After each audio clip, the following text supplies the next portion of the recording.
నమస్తే అండి బోసుకుమరి. రోజా గారు ఏం మాట్లాడినా కూడా ఖచ్చితంగా దానికి సంబంధించి ప్రస్తావించాల్సిన పరిస్థితులు ఉన్నాయి.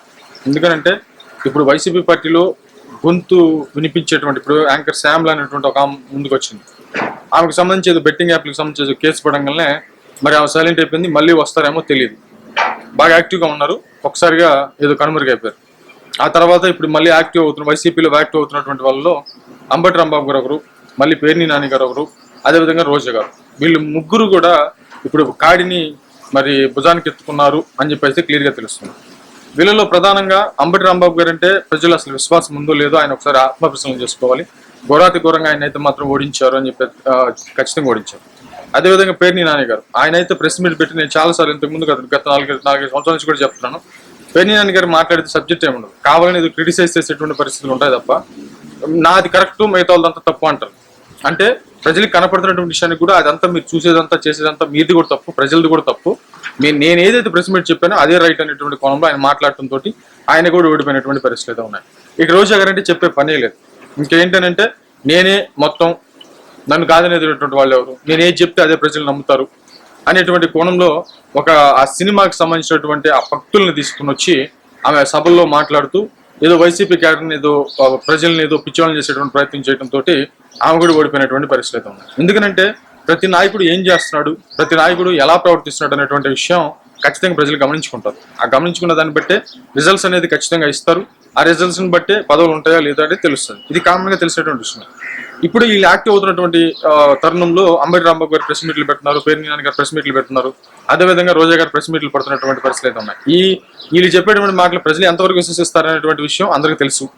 ఓకే రైట్, వాళ్ళ కామెంట్స్ చూసుకుంటే తెలుస్తుంది. కానీ ఇప్పుడు రోజా గారు కానీ వీళ్ళు కానీ వైసీపీ పార్టీ తరఫున మాట్లాడుతున్నారు కాబట్టి దానికి సంబంధించి మాట్లాడేటువంటి హక్కు ఎవరికైనా ఉంటుంది. వాటిలో ప్రధానంగా ఇప్పుడు రోజా గారు మీద ఆమె కేసులు ఉన్నాయి. ఇప్పుడే కాదు, ఎలక్షన్స్ టైంలో కూడా ఆమె ఎవరినో డబ్బులు మోసం చేసింది అనేటువంటి విధంగా తిరుపతి ఆ నగరికి సంబంధించి చాలా మంది కూడా మీద కంప్లైంట్ ఇచ్చినటువంటి పరిస్థితులు ఉన్నాయి. చాలా శ్రీవారికి సంబంధించిన టికెట్లు అమ్ముకున్నారనేటువంటి విధంగా ఆమె మీద అలిగేషన్స్ ఉన్నాయి, రకరకాల అలిగేషన్స్ ఉన్నాయి. ఆమె మీద కేసు కూడా మరి పెట్టబోతున్నారు అనేటువంటి విధంగా కూడా మరి చర్చలు జరుగుతున్నాయి. కాకపోతే ఇక్కడ విషయం ఏంటంటే ఆమె కొన్ని రోజులు సైలెంట్ అయ్యారు.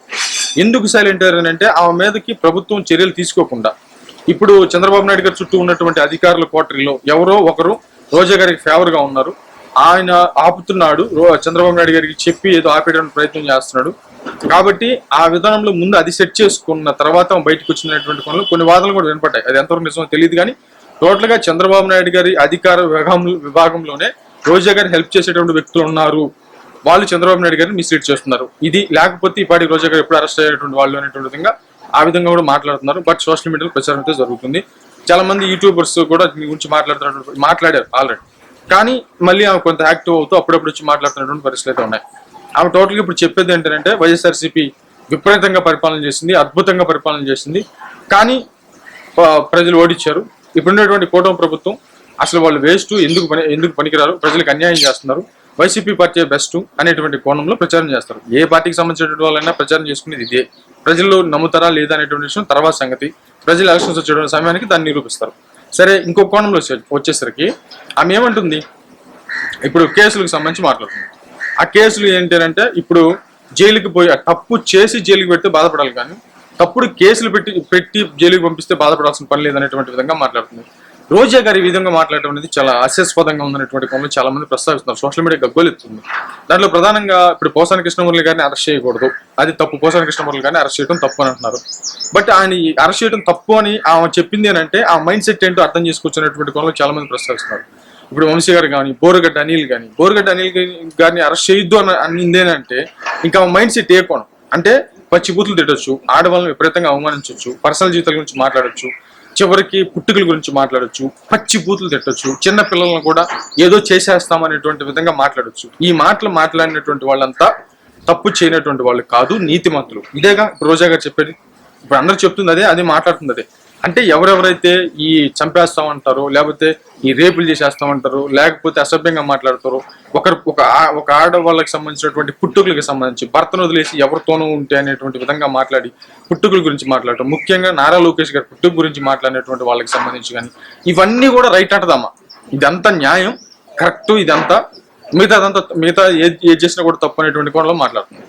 అంటే ఇలాంటి వాళ్ళందరినీ అరెస్ట్ చేయకూడదు, వాళ్ళంతా బుద్ధిమంతులు, వాళ్ళు అలాగే మాట్లాడతారు. అలా మాట్లాడటం కరెక్ట్, సమాజం అంగీకరించాలి అనేటువంటి విధంగా అటు రాజకీయ నాయకుల్ని, ఈ విధంగా ప్రజల మనోభావాల్ని మొత్తాన్ని అవమానిస్తున్నట్టు కదా.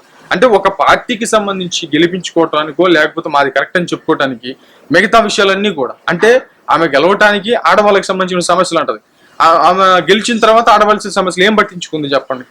ఇది అందరూ అడుగుతున్నటువంటి ప్రశ్న. మరి అధికారం రాకముందు సెక్స్ మనీ రాకెట్ అని చెప్పేసి ఏదో టోటల్గా ఏదో ప్రచారం చేసింది, అసెంబ్లీలో గొడవలైనవి, ఆడవాళ్ళకి అన్యాయం జరిగిపోతుంది, మద్యానికి సంబంధించి తాలిబొట్లు దిగిపోతున్నాయి, అది ఇదని చెప్పేసి అధికారులు రాకముందు అంతకుముందు చెప్పింది. వైసీపీ పార్టీ అధికారంలోకి వచ్చిన తర్వాత మరి మద్యాన్ని ఏ విధంగా చేశారు? పిచ్చి మందు, వేస్ట్ మందు తీసుకొచ్చి ట్రిపుల్ రేట్లకి ఒక పెద్ద సిండికేట్ ఇప్పుడు జరుగుతుంది కదా, మద్యం కుంభకోణం. ఇంతవరకు భారతదేశంలో ఎక్కడ జరగలేదు ఇంత పెద్ద కుంభకోణం అనేటువంటి కోణంలో మరి సిట్టు దర్యాప్తు చేస్తుంది, చాలా మంది అరెస్ట్ చేస్తున్నటువంటి పరిస్థితులు కూడా మనకు కనబడుతున్నాయి. మరి అప్పుడు తాలిబొట్లు తెగలేదట, అది కరెక్ట్ అయినటువంటి పద్ధతి అంట. మామూలుగా మద్యం అమ్ముతుంటే మాత్రం అది తప్పు అనేటువంటి కోణంలో ప్రస్తావించేటువంటి పరిస్థితి.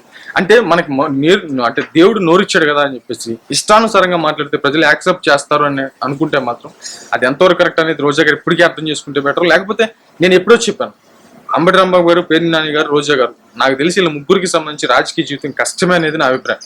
బట్ అది మరి ఏమో నా అభిప్రాయం తక్కువ వచ్చాము, లేకపోతే వీళ్ళ ముగ్గురు ఎవరైనా ఒకరు సక్సెస్ అవుతారేమో తెలియదు. టోటల్గా అయితే మాత్రం అందరు కనుమరుగైపోయారు. వీళ్ళు ముగ్గురు మాత్రం లైమ్లైట్లోకి వచ్చి మాట్లాడుతున్నారు అంటే రోజా గారికి సంబంధించి మాత్రం చాలా పెద్ద కేసులు ఉన్నాయి ఆమె మీద పెట్టొచ్చు. కానీ చంద్రబాబు నాయుడు గారు చుట్టూ ఉన్నటువంటి అధికార కోటరీలోనే ఆమెకు హెల్ప్ చేస్తున్నారు అనేటువంటి విధంగా మరి మాట్లాడుతున్నారు సోషల్ మీడియా. మరి అది ఎంతవరకు నిజమో తెలియదు కానీ టోటల్గా అయితే ప్రచారంలో అయితే ఉంది. బట్ ఏమైతే మాత్రం మాదంతా కరెక్ట్, మిగతా అంతా తప్పు. మా హయాంలో పిచ్చి మద్యం అమ్మినా అది రైట్, మిగతా హయాంలో మంచి మద్యం అమ్మినా అది తప్పు. మిగతా ఏ ప్రాజెక్టులు అయినా సరే, ఏదైనా సరే మేము చేసిందే కరెక్ట్, మిగతా వాళ్ళతో తప్పు. ఎవరైనా బూతులు మా హయాంలో మాట్లాడితే రైట్, మిగతా వాళ్ళ హయాంలో ఇది పద్ధతిగా మాట్లాడినా తప్పు. ఈ విధంగా ప్రచారం చేస్తున్నటువంటి పరిస్థితులు అయితే ఉన్నాయి. మరి ఇది ప్రజలు ఎంతవరకు యాక్సెప్ట్ చేస్తారో చూద్దాం.